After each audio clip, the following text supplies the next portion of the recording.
Phil, welcome aboard to the show. So happy to have you here today. Thank you, and thanks for inviting me. It's an honor to be joining you. Phil, we have to start with the bear story. How does somebody find themselves wrestling a bear? Yeah, so to kind of give a little background to where maybe that story make more sense. Back when I graduated high school, I didn't know what I wanted to do for a career, and I was a power lifter, and my friends said, "Hey, you should be a pro wrestler." So I went to wrestling school, became a pro wrestler. But during that time, I wasn't wrestling enough to make a living off wrestling alone. So I worked in a nightclub as a bouncer. And on Sundays, we had special events there because normally they would have bands there like Thursday, Friday, and Saturday, but it wasn't cost effective to have them on Sundays since there wasn't as big a turnout.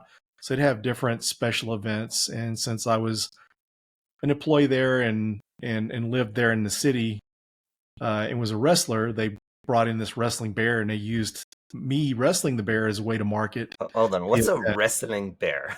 What does that even mean, as So it's a opposed to bear. any other bear? Yeah, it's a bear that's trained to wrestle. Oh, wow. So we So actually it's try to not take you down. dangerous? It's not dangerous? I mean, it's a bear, it's a wild animal. It could be dangerous. I mean, it's the as far as I know, the bear didn't attack anyone, which is, when I wrestled the bear, I didn't take the bear down. No one at that point had taken the bear down. But the thing that worried me is if someone ever did take the bear down or scared the bear enough, how's he going to react? Oh, wow. Yeah. To me, I mean, what was going through your mind at that stage? Um, Bears are dangerous. That's a thing that we all know. And Yeah. you're like, oh, I'm going to wrestle a bear. Pros and cons? Yeah. I was like 20 years old. And when you're, 21 years old, when you're that young, you do stupid things. Fair enough. I had another guest on the show, and we kind of came to the conclusion together that some of the stupidest things that everybody does are both delightful and the worst things that you could absolutely do. So I appreciate that. What is wrestling school? That's interesting. I don't think our audience is kind of familiar with how you become a pro wrestler. Yeah. It's, pro wrestling in the US is pretty popular. I guess globally it kind of is, but you have to go to wrestling school to learn how to wrestle, and pro wrestling is not real, so you have to learn how to throw punches and do the different maneuvers without injuring yourself or the opponent. Although there's a lot of cases you still do get injured. And just kind of thinking back to the bear thing, pro wrestling was actually more dangerous because I got injured more from wrestling than I did wrestling a bear. But they have different schools. Back then, it wasn't as popular. It's harder to find the schools. Now it's a lot more popularized. It's easier to Hmm. find these schools, and they're more well known. Back then, it's like no one really knew how to get into wrestling school. And back when I was getting into wrestling in the mid to late '80s, at that point they hadn't announced that wrestling was fake yet. So it was still That's under right. the guise that it was real. And when I joined wrestling school, I was really worried what it would be like if they would let you know that it's real at first or fake. And I thought maybe you'd have to really wrestle for real at first. I didn't know what they would do or any kind of initiation that they'd perform to let you know that it was fake. Because I mean, anyone could have signed up for wrestling school, joined, and found out that it was fake back in the time when they were trying to claim it was real. I'm dating myself, but I used to be a big, WWF fan. I don't know if that's even a thing anymore, but we used to watch it a lot. It was a lot of fun, I gotta say. But the industry has changed tremendously since. Yes, it's kind of amazing because I went with a church friend of mine back in, I'm trying to think now, it was probably about 2013, 2014 or something. We went to a WWE event, which is formerly WWF. It was in one of our big sporting event venues here in Dallas. And it's crazy to see all the sound system and stuff that goes along with the pro wrestling match. Back when I was in it, you had a basic PA system, and they had like all these amps and speakers and lights. It looked like a rock show or something that they were set up for. So it's so much It different now really than it is, used to yeah, be. yeah, it really is. I appreciate that. Um, Phil, this is pretty amazing. You have had 30 different roles in 25 different companies. I gotta say that must give you a breadth of experience and insight almost into the human condition. And I preface that to the following question. You had a really interesting interview where you mentioned a few, let's say, of your takeaways from these 25 different experiences. I wanted to ask you a few questions on the topic. Sure. You said take your time learning. Why is that? What was your experience around kind of learning pen testing and learning cybersecurity? If you try to rush it, it's hard to retain. And one of the ways I like to compare that to is if you ever look at boot camps, usually, I mean, back in my IT days, I went through like an MCSE boot camp. It was like 2 weeks long. And fortunately, I worked with the technology, so I was able to retain it.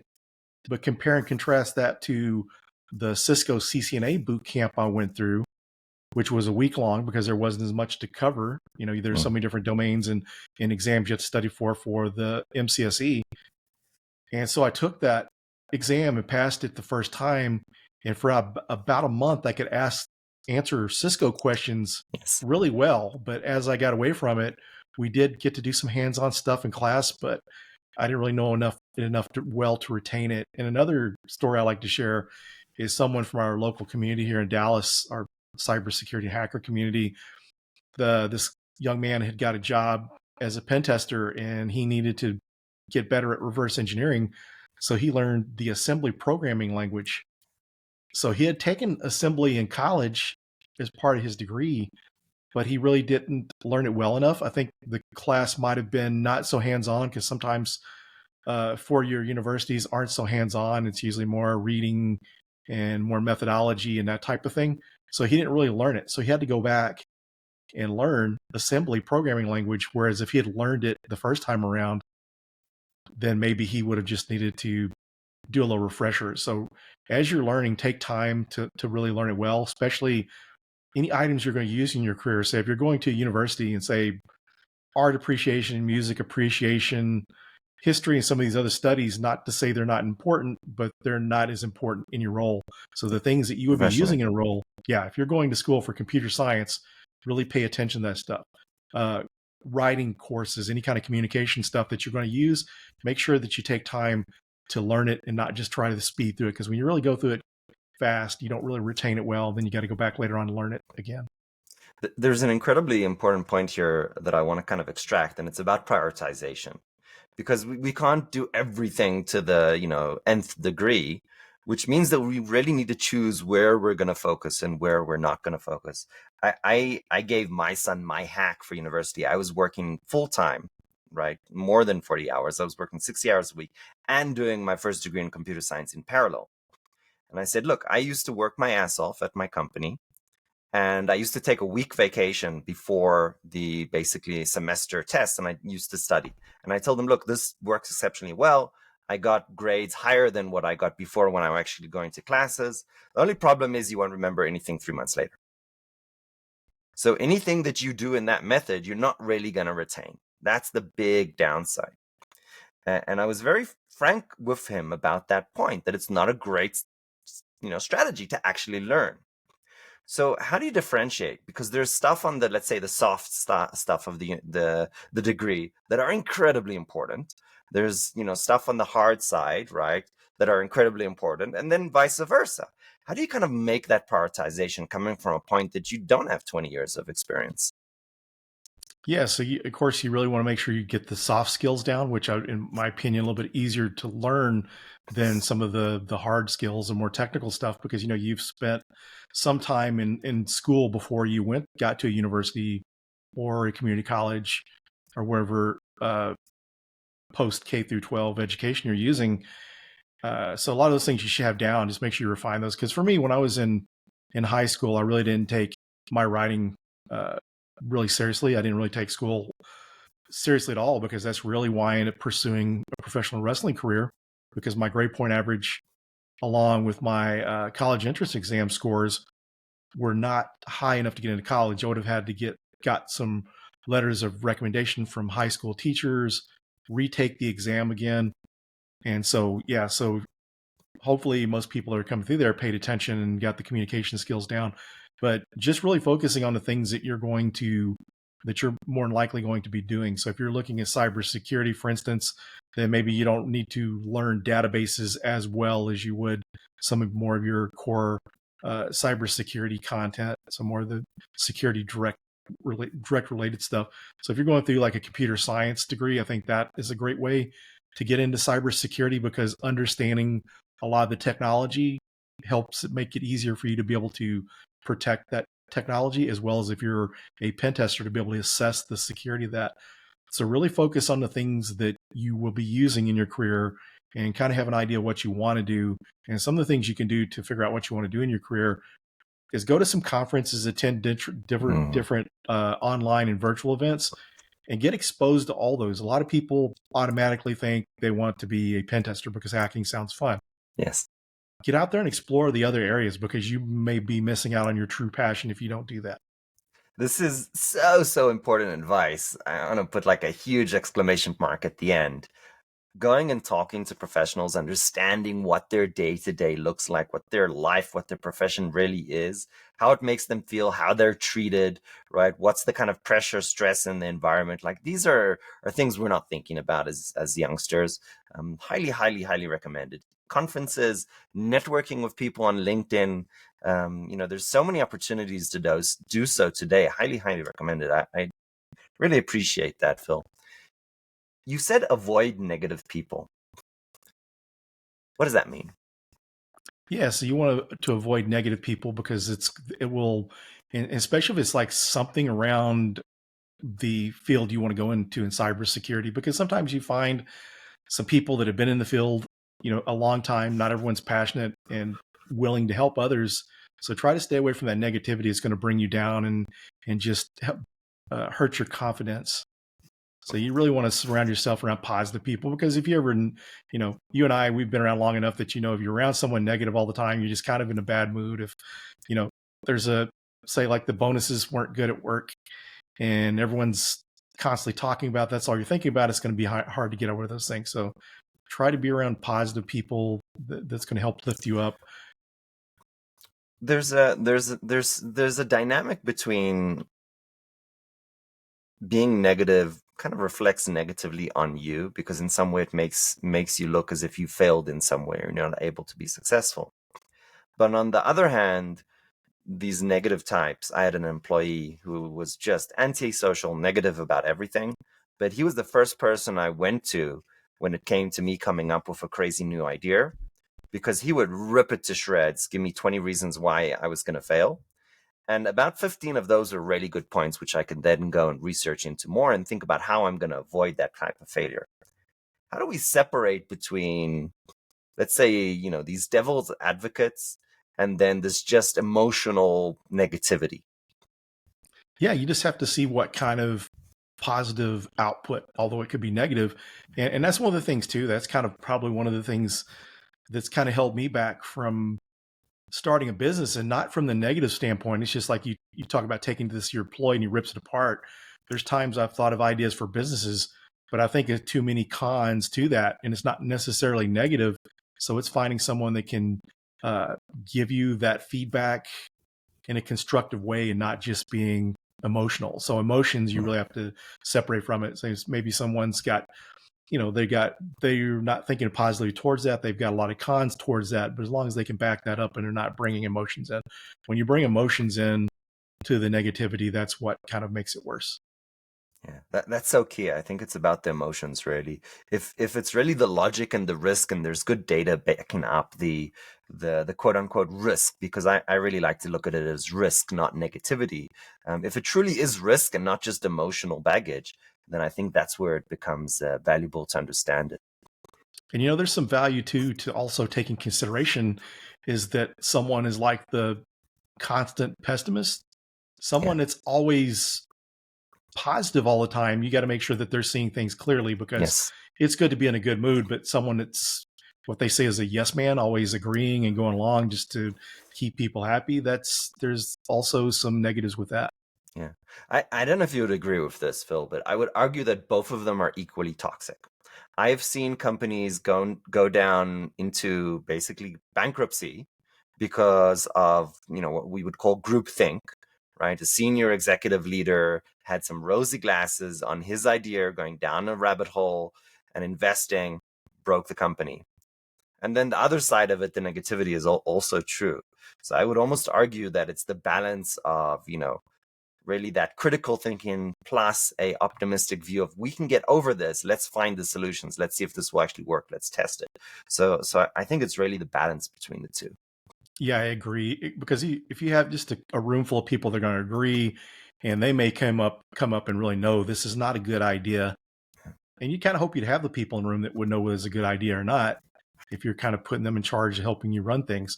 So yeah, you would want someone to tell you, but in some cases, everyone's just agreeing with it and they think it's a bad idea and it fails, then, that's not good. Yeah, I think to a degree, it's not only about the people you put in the room, it's also about you as a leader, how you basically open yourself to feedback. And in Yes, many cases, good people who want to give the feedback are afraid to do so because of how the boss behaves. So I think that's an important part of the equation. I agree. This is a really interesting one. I don't think I've heard this before. You talk about mentors and study groups. Is this in the context of studying university, or is this in the context of a broader context? It could be in a university, but really a lot of that kind of stems from and I think that's kind of, it could be a university, it could be a college, it could be someone just studying for certifications. Where it really gave me that idea, my inspiration was back in like December of 2012. I had been working on my OSCP. I had taken the certification and failed the certification, but on a message board online, this technical message board, they had some forums on there about different certifications. And I found 3 other folks that were working on the OSCP certification. And we kind of got together as a study group. So it's almost like you've got, there were 4 of us. So you had, 4 times the research than just the one person sharing their experiences. Because sometimes you try to do it. I mean, it's good to be able to work on your own, work as a team.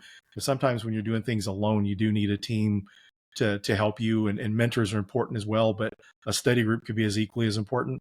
And some of these people that I'm still friends with today, actually, Yes. all 3 of them, although one is in India, so we really don't get to see each other, but the other 2 I'm constantly seeing at conferences, at least DEF CON and Black Hat each year. And then one of the others is in the same state as I, and we run into each other all the time.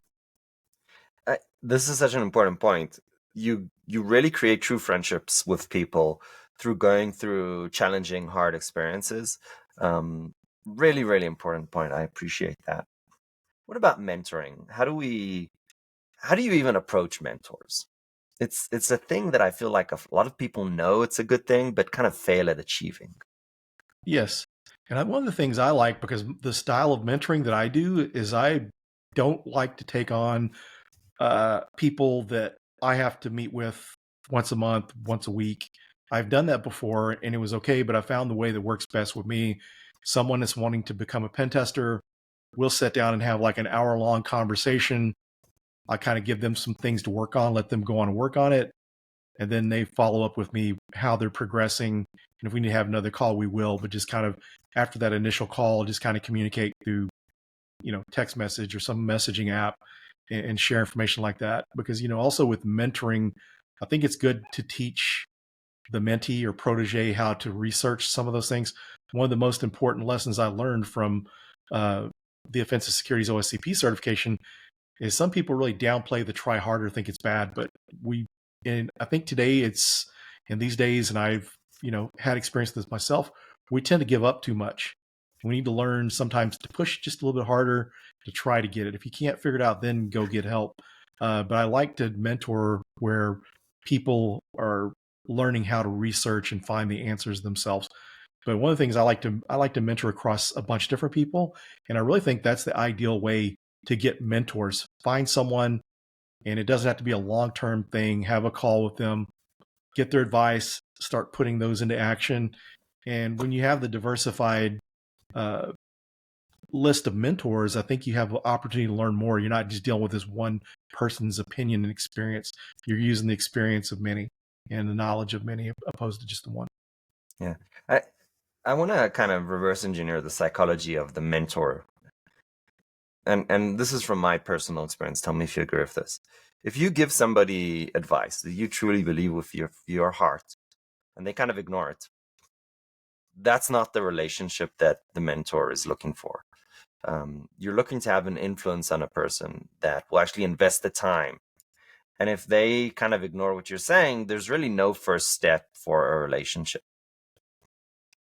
Yeah, I agree.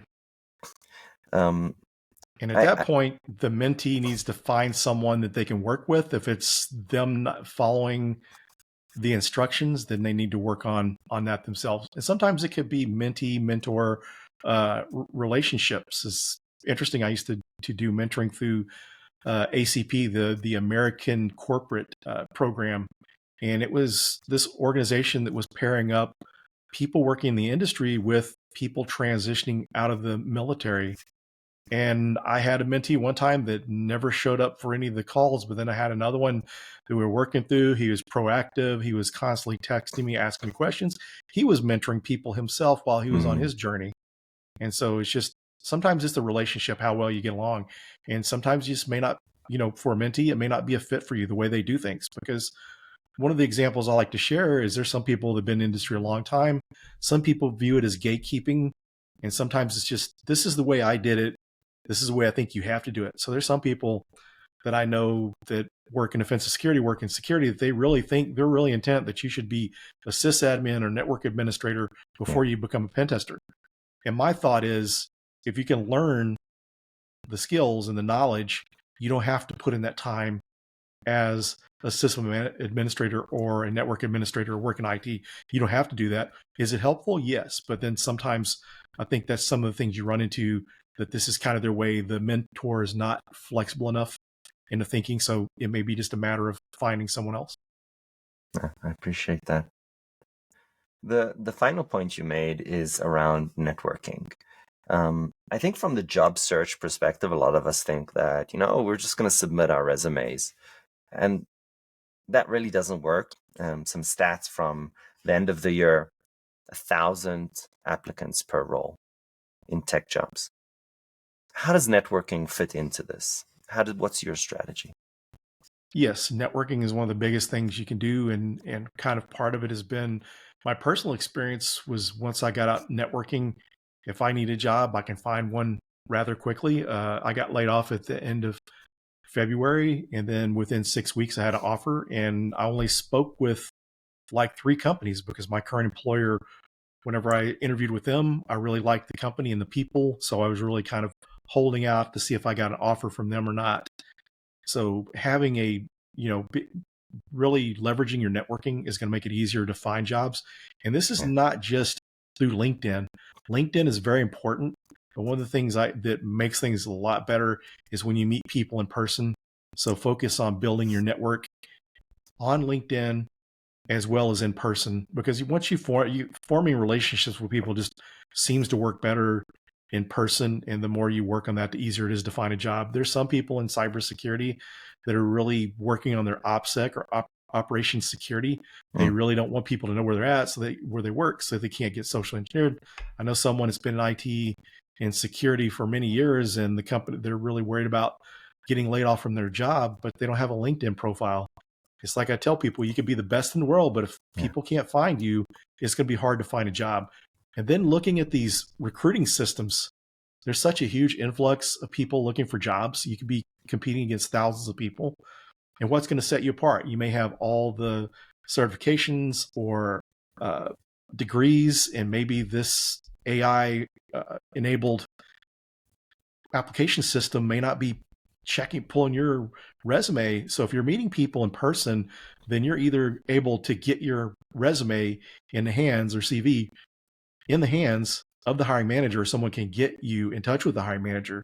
And a lot of people are willing to introduce you or refer you for referral bonuses. A lot of companies have referral bonuses. So if you connect with these people, ask them if they would refer you. A lot of cases they will. It's not going to hurt them. If you get hired, they make some money off of it. And in general, I see most people in cybersecurity want to help others. So they're willing to help others make their break into cybersecurity. Not everyone has time to be an adjunct instructor or a mentor, but there's little things they can do along the way. And when you're networking, you're going to these events. A lot of people that work in cybersecurity technology sometimes can be really shy or introverted. Get to know the people there. Let them know what you're going to school for, what you went to school for, your degrees or certifications, your goals, and what you want to do. Because while I was teaching at Dallas College, I got a lot of people asking for resumes of junior pen testers. And I knew people in the community that had the skills, what they were looking for, uh, know that they were always showing up to these events, eager to learn and volunteer. And I'd recommend them. And I had helped many of them get jobs just for the fact that someone was looking for junior pen testers, and the fact that I had talked to them, knew them from the meetups, knew their skill set and what they wanted to do. So I love that. What do you mean by volunteer? How does that come in? yeah, so volunteering is like some of the different meetup groups, some of the different cybersecurity user groups, like your ISSA chapters, ISACA chapters, ISC2, OWASP, and even at conferences.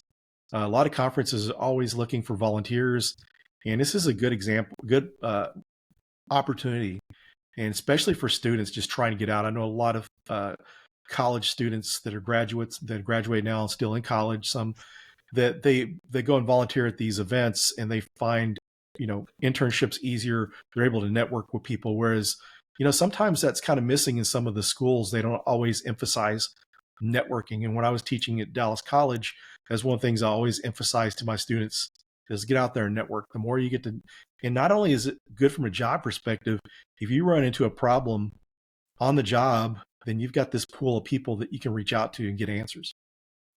This is incredibly important, right? Because I saw this interesting stat. I don't know how true it is, but that men network more inside of the company while women network more comparatively outside of the company, which is tremendously helpful for them to find their next job when that happens.